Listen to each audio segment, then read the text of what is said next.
Hey everybody, how's it going? This is rhouse21 with the latest update for RC Physics. Now this time I just want to give you a status update of one of my weirder, more different recent projects. Now, for those of you who've been following the channel, and thank you guys so much, I just noticed that I just passed 1,000 views, and for you guys who've been around for a long time, more well established, 1,000 views is kind of a drop in the bucket, but it's a pretty big deal for me. So, but that just means that you guys are, at the very least, interested in what I'm putting out. Some of you guys are actually liking this stuff. So I just wanted to give a sincere, heartfelt thank you to everybody who's tuning in and watching these videos. So, like I said, this is something just a little bit different. That's kind of a little fun. Just kind of as a thank you for, tuning in and watching some of the videos. Now, for some of you who've been watching for a while, you probably noticed my RC Physics video 7, where I completely destroyed a perfectly good set of very expensive Jaco foam tires. Okay, so after having a little conversation with my pit crew here,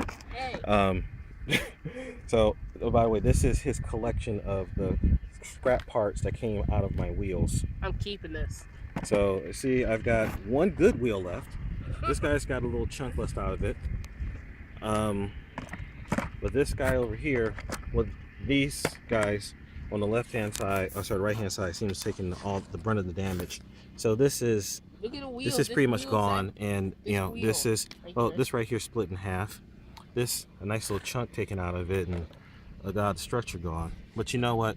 Like my son was reminding me, this goes back to my motto of designing things to fail.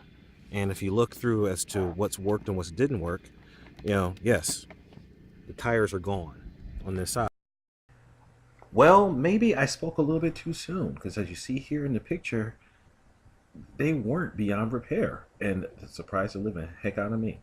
So what happened?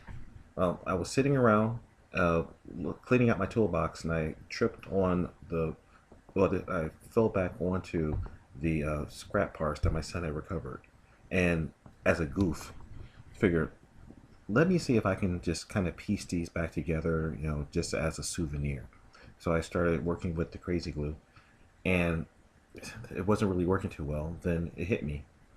Let me bring out my hot glue gun, see what can happen. And I just started piecing it together. And next thing I know, I'm actually using the hot glue to recreate structure that was completely gone. And when I got done with the finished product, they actually seemed to be fairly strong. So I decided to just throw them onto the car and do a quick bench test just to see how they performed. Now, just so you know, this is a full throttle spin up. So with the current gearing, the equivalent of rotational speed should be about 60 or 70 miles an hour. And as you see, it is smooth as silk, rock solid. Okay, maybe smooth as silk is an understatement. Because when I get off the throttle, you see that they actually go through some dynamics or some harmonics as they spin down. So right about here, you see that there's a little bit of jiggling. But, when I spin it back up here in just a moment, you'll see that, well, actually, look there, you see I had to use the hot glue to fill in that chunk that came out. But they are remarkably balanced. They actually spin like tires.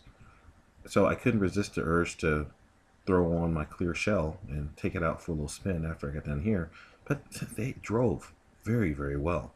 So I am shocked, stunned, flabbergasted, beside myself. But this is part of the fun thing about this hobby.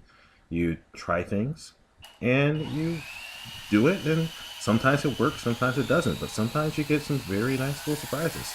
So I purposely did not hold on to the base here, so that you can see that even with the little jitter that you get there, they still spin fairly smooth.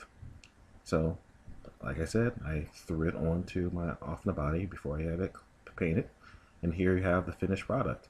And this sucker screams. So, I guess the moral of the story here is, don't be too quick to throw things away. While these cars are precision instruments and they are capable of very high performance and such, sometimes being willing to try something stupid just to see if it works can give you a pretty good result. So don't be afraid to try.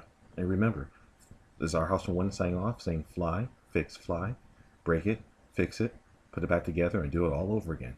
Thanks a lot, guys, and thanks again for 1,000 views.